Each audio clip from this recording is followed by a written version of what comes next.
बिस्मिल्लाहिर्रहमानिर्रहीम। अस्सलामु अलैकुम माय डियर स्टूडेंट्स। लेक्चर का आगाज करते हैं खूबसूरत तरीन दुआ के साथ, रब्बे ज़िदनी इल्मा। माय डियर स्टूडेंट्स, आज हम ट्रांसजेनिक प्लांट्स को प्रोड्यूस करने के तरीकों को स्टडी करेंगे। ट्रांसजेनिक प्लांट्स क्या होते हैं ये हम पहले से जानते हैं। इससे मुराद हमारे पास ये होती है कि हम एक पर्टिकुलर रेसिपिएंट प्लांट के अंदर कोई फॉरेन जीन ऑफ इंटरेस्ट शामिल कर दें। ये हम कैसे करते हैं? इससे पहले हम लोग क्या किया करते थे अपने डिजायर्ड ट्रेड्स को ऑब्टेन करने के लिए? ये सारी बातें देखने के लिए let's go to the whiteboard. Yes my dear students, chapter number 23, lecture 16, genetic engineering of the plants. You know कि यही वो मेथड है जेनेटिक इंजीनियरिंग जिसके जरिए से हम लोग प्लांट्स की वैरायटीज प्रोड्यूस कर सकते हैं by the manipulation of the DNA and we can gain the results in a very short period of time. What was the traditional way? हमारे आबाओ अजदाद कैसे ये काम करते आए हैं? इसके लिए हम लोग एक प्लांट लेते थे ए और हम लोग लेते थे एक प्लांट बी, राइट? इन दोनों के जो ट्रेड्स हैं वो फॉर एग्जांपल के मेरी चॉइस के हैं। फॉर एग्जांपल प्लांट ए में जूस ज़्यादा प्रोड्यूस हो रहा है और प्लांट बी में मिठास ज़्यादा प्रोड्यूस हो रही है, तो क्यों ना ऐसा किया जाए कि इसका जूस और इसकी मिठास आपस में मिला दी जाए। तो इस काम करने के लिए हम लोग दो डिफरेंट प्लांट्स को आपस में हाइब्रिड कर देते, उसको मिला देते थे और मिलाने के मेथड को हम नाम कर देते थे, जाहिर है, हाइब्रिडाइजेशन। और as a result of this hybridization हमारे पास दोनों ट्रेड्स का हामिल एक प्लांट प्रोड्यूस हो जाता था। अब सवाल ये है कि हम इस हाइब्रिड प्लांट को क्या करें? तो आंसर इज कि आप इसको वेजिटेटिव प्रोपेगेशन के प्रोसेस से गुजारो। जब आप इसको वेजिटेटिव प्रोपेगेशन से गुजारोगे तो आप लोगों के पास इस हाइब्रिड प्लांट के क्या प्रोड्यूस हो जाएंगे? क्लोन्स। और आपको पता है कि क्लोन्स ऐसे ऑर्गेनिजम्स होते हैं जो बेसिकली माइटोसिस का प्रोडक्ट होते हैं। तो इस पर्टिकुलर ऑर्गेनिज्म को अपने पास सेव रखना सबसे ज्यादा इंपॉर्टेंट बात होती है। ये बात मैंने आपको बहुत दफा पहले भी बता दी है। ये तो करते हैं हमारे आबाओ अजदाद। What's fancy? हम अब नया क्या कर सकते थे? तो नया हम यही करते हैं माय डियर स्टूडेंट्स कि हम इन पर्टिकुलर प्लांट्स को जेनेटिक इंजीनियरिंग के तरीके से ट्रीट करें, राइट? एंड यू नो इस वाले केस में हमें एक पर्टिकुलर प्लांट के डीएनए को मैनिपुलेट करना है, उसको हमने ट्रीट करना है और उसके अंदर अपना जीन ऑफ इंटरेस्ट हमने इंसर्ट कर देना है, राइट? तो इस पर्पस के लिए देखते हैं कि हम जेनेटिक इंजीनियरिंग में कौन कौन से प्रोटोकॉल इस्तेमाल करते हैं। इस पर्पस के लिए we have to go to the next part of the board. Look at this. मैंने लिखा भी आप लोगों के लिए प्रोटोकॉल। प्रोटोकॉल का मतलब होता है मेथड, प्रोसीजर, उर्दू में कहने का तरीका होगा। तो हम लेते हैं एक plant A that is basically acting as recipient of the gene of interest. तो हम लोग लेंगे प्लांट बी, उसमें से हम ऑब्टेन करेंगे अपना जीन ऑफ इंटरेस्ट। बजाय इसके कि मैं दो प्लांट्स को आपस में मिलाऊं, तो क्यों ना ऐसे करूं कि अगर मुझे इस प्लांट का जूस पसंद है तो मैं इसकी जूस की अमाउंट को मेंटेन रखूं, लेकिन उसके अंदर प्लांट बी से ऑब्टेन किया हुआ स्वीटनेस का जीन इंसर्ट कर दूं। जाहिर है ऐसा पॉसिबल है।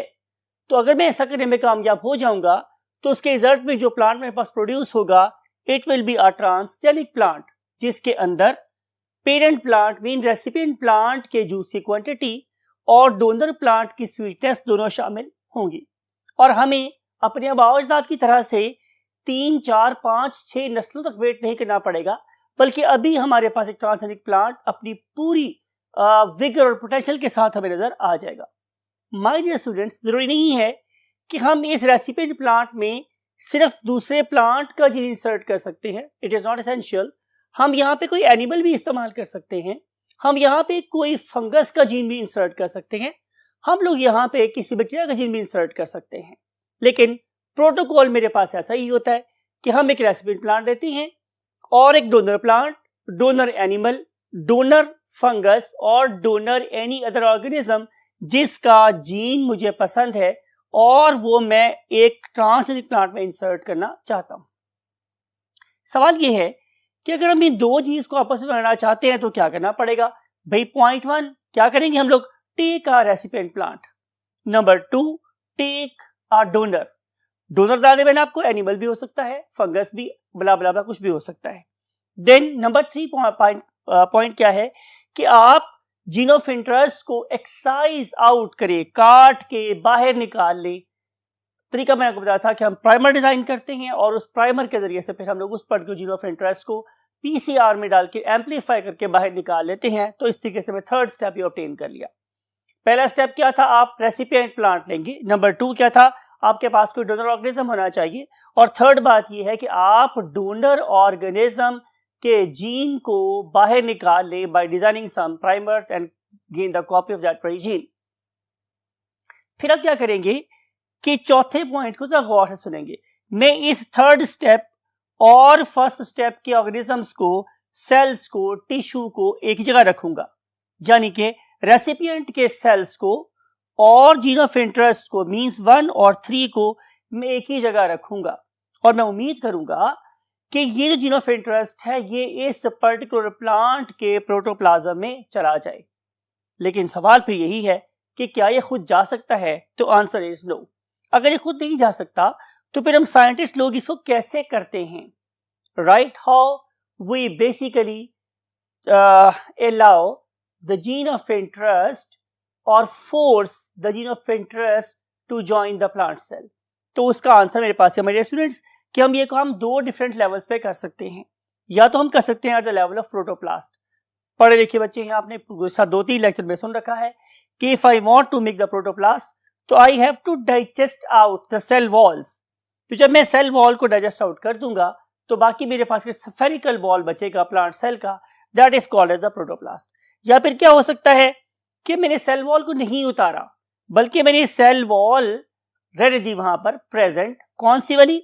प्राइमरी सेल वॉल, बिकॉज की कैलस जो होता है वो एक meristematic tissue, actively dividing tissue होता है। तो यहाँ पे आमतौर पर सेकेंडरी सेल वॉल नहीं होती, प्राइमरी सेल वॉल होती है। तो मैं प्राइमरी सेल वॉल को वहां पे रहने दूं और फिर भी जीन ऑफ इंटरेस्ट को उसमें दाखिल कर सकूं। तो दो डिफरेंट अप्रोचेज हैं, यानी कि without cell wall and with cell wall. ठीक है, सेल वॉल उतार के भी जीन ऑफ इंटरेस्ट शामिल की जा सकती है और सेल को रखे, सेल वॉल को इंटैक्ट रखने के बावजूद भी जीन ऑफ इंटरेस्ट एंटर की जा सकती है। आइए देखते हैं कि हम ये काम कैसे करते हैं। माय डियर स्टूडेंट्स, मैंने आपने लिख भी रखा है how do we do it. हम इस काम को खुद करते कैसे हैं? तो उसके लिए आप लोग क्या करेंगे कि आप इस एनिमेशन को देखेंगे। लुक एट दिस कि हमने क्या किया, ये एक प्रोटोप्लास्ट बना लिया। यू नो प्रोटोप्लास्ट इसी सेल वॉल नहीं है और इसको मैंने एक सॉल्यूशन में इंसर्ट कर दिया है, इमर्स कर दिया है, that will allow this particular cell to remain in living condition, prevent its desiccation and loss of other living properties. Plus मैंने इसी सोल्यूशन में क्या डाल दिया, जीन ऑफ इंटरेस्ट। दो काम कर दिया मैंने, राइट। अब मैं क्या करूंगा, अब मैं इस पर्टिकुलर बीकर के अराउंड इलेक्ट्रिकल फील्ड लगाऊंगा। जब मैं इसको करंट प्रोवाइड करूंगा तो इस पर्टिकुलर प्रोटोप्लास्ट के जो बाहर सेल मेम्ब्रेन है, it will keep its cell membranes protein channels open, right. तो जब सेल मेम्ब्रेन के प्रोटीन चैनल्स ओपन हो जाएंगे तो अब जीन ऑफ इंटरेस्ट इसके अंदर शामिल हो जाएगा। तो ये था मेरे पास एक ऐसा मेथड जिसमें मैंने सेल वॉल को उतार के ये वाला काम किया। लेकिन माय डियर स्टूडेंट, ऐसा होता है कि हर प्रोटोकॉल की हर एक मेथड की लिमिटेशन होती है या उससे कुछ सेटबैक्स होते हैं, ड्रॉबैक्स होते हैं। तो हमने ये देखा कि जितने भी मेरे पास सीरियल्स हैं उन सारे के सारे सेल्स के अंदर वायबिलिटी नहीं है। वो सेल्स अगर मैं सेल वॉल उतार दूं तो वो अपना काम करना छोड़ देते हैं। फिर इसके अलावा ये भी होता है माय डियर स्टूडेंट्स कि व्हीट और कॉर्न के केस में ऐसा हमने देखा कि अगर मैं उसकी सेल वॉल को उतार देता हूं तो उससे जो मेरे पास प्लांट प्रोड्यूस होते हैं वो इनफर्टाइल होते हैं या वो फर्टाइल नहीं होते। तो इस पर्टिकुलर लिमिटेशन को ओवरकम करने के लिए जाहिर है research was going on day and night. Scientists and students and researchers, they are deploying their brain, the process of thought and thinking. तो उसके रिजल्ट में इवेंचुअली 1987 की बात है कि जॉन सी सैमफोर्ड और थियोडोर एम क्लाइन ने college university में एक मेथड इंट्रोड्यूस करवाया। उन्होंने क्या किया कि उन्होंने कैलस लिया और कैलस के ऊपर बमबार किए certain metal particles. Whenever we use particle, तो इसका मतलब है कि हमने एक पार्टिकल गन बनाई, and that very particle gun can shoot the metal particles coated with gene of interest. तो जाहिर है वो सेल वॉल थी, तो सेल वॉल कौन सी थी? Primary cell wall. वो उसके अंदर से आसानी से क्या करते थे? फायर करके अंदर से गुजर जाते थे। जाहिर है जब बहुत से मेटल पार्टिकल अंदर जाएंगे तो कुछ ना कुछ उनके ऊपर क्या होगी? जीन ऑफ इंटरेस्ट अटैच हुई होगी और वो जाके फिर उसके अंदर इंसर्ट हो जाते हैं। लेकिन अगर मैं ये चाह रहा हूं कि मैं सेल वॉल को भी रिमूव ना करूं और मैं पार्टिकल गन भी यूज ना करूं, तो फिर मेरे पास एक तीसरा मेथड भी है। वो तीसरा मेथड क्या है कि क्यों ना हम इन पर्टिकुलर प्लांट सेल्स को इन्फेक्ट करने के लिए किसी इंफेक्शियस एजेंट ऑफ प्लांट को यूज करें। जैसे कि हमारे पास एक ऑर्गेनिज्म है, उसका नाम होता है एग्रोबैक्टीरियम। आपको पता है हमारे पास ऐसे बैक्टीरियम होते हैं जो अफेक्ट करते हैं एनिमल्स को, ऐसे बैक्टीरियम होते हैं जो अफेक्ट करते हैं प्लांट्स को। तो एग्रोबैक्टीरियम बेसिकली हमारे प्लांट्स को अफेक्ट करने वाला क्या है? बैक्टीरियम है। तो हम क्या करते हैं? हम इस बैक्टीरियम को लेते हैं, इसके अंदर एक जेनेटिकली मॉडिफाइड प्लाज्मिड इंसर्ट करते हैं और फिर उस जेनेटिकली मॉडिफाइड प्लाज्मिड का मतलब यह है कि जिसमें हमारा जीन ऑफ इंटरेस्ट है उसे हम इसी बैक्टीरियम में वापस डाल देते हैं और वापस डालने के बाद हम इस बैक्टीरियम को स्प्रे कर देते हैं on the plant body. As this particular bacterium is infectious in nature, so it has the ability to invade the cell walls, invade the cell membrane and join in the cytoplasm and eventually it can go into the nucleus as well। तो हम इस particular agrobacterium के इस infectious ability को इस्तेमाल करते हैं और हम इसे यूज करते हैं as a vehicle to transport my gene of interest into these organisms. तो ये वो कुछ मेथड थे कि जिसकी वजह से हम लोग प्लांट बॉडी के अंदर डिफरेंट किस्म की जीन ऑफ इंटरेस्ट को इंसर्ट कर सकते हैं। फिर एक काम और भी हो सकता है हमारे स्टूडेंट्स, हम ये करें कि हम प्रोटोप्लास्ट लें और प्रोटोप्लास्ट को हम किसी एजिटेटर में डाल दें। एजिटेटर का मतलब मेरे पास ये होता है कि मैं उसके सराउंडिंग में कुछ स्पेसिफिक क्रिस्टल्स डाल दूं और वो जो क्रिस्टल्स हैं उनको जब मैं एजिटेटर में डालूंगा तो वो सेल मेम्ब्रेन के अंदर सुराख कर देंगे, जीन ऑफ इंटरेस्ट उसके अंदर जा सकता है। इस तरह की जो सारी एप्लीकेशंस थी उसकी बेस्ट एग्जांपल जो आप लोगों की बुक में गिवन है वो क्या है माय डियर स्टूडेंट्स? वो है एक प्लांट। वो प्लांट है टोबैको का, तंबाकू, जिससे हमारे सिगरेट का जहर टोबैको बनता है। उस पर्टिकुलर प्लांट के अंदर ने क्या किया? उसके में सेल वॉल को उतार दिया और बाकी बच गया मेरे पास प्रोटोप्लास्ट। और उस प्रोटोप्लास्ट के अंदर हम लोगों ने टेक्निकल वे से, जाहिर है चाहे इलेक्ट्रिकल फील्ड इस्तेमाल करके चाहे रीडल मेथड इस्तेमाल करके, हम लोगों ने उसके अंदर एक एंजाइम डाला। वो वाला एंजाइम जो बेसिकली हमारे एक हम वर्ड यूज करते हैं जुगनू, शायद आपने नाम सुना होगा जुगनू। दैट बेसिकली फायर फ्लाई जैसे हम जुगनू बोलते हैं, उसमें एबिलिटी ये होती है कि वो लाइट एमिट करता है in the absence of course रात के टाइम वो जुगनू चमकते हुए नजर आते हैं। उनके पास एक क्या होता है एंजाइम, उसका नाम होता है लूसीफरेज। हम लोगों ने वो लूसीफरेज एंजाइम लिया और लूसीफरेज एंजाइम को हम लोगों ने जीन ऑफ इंटरेस्ट के तौर पे टोबैको के प्रोटोप्लास्ट पे इंसर्ट कर दिया। फिर जब उस पर्टिकुलर प्रोटोप्लास्ट से कैलस बना और कैलस से हमारे पास एक नया प्लांट बना, तो हमने ये देखा कि जो ही हम उसके ऊपर लूसीफरिन क्या करते हैं, स्प्रे करते हैं, तो ये प्लांट ग्लो करना शुरू कर देता है। इस ग्लो करने का मतलब ये है कि yes we have got the ability to transfer a gene of interest into the plant body. तो एक एग्जांपल जो बुक में गिवन है और ये मुख्तलिफ मेथड थे जिसके जरिए से हम अपनी जीन ऑफ इंटरेस्ट को प्लांट बॉडी में दाखिल कर सकते हैं।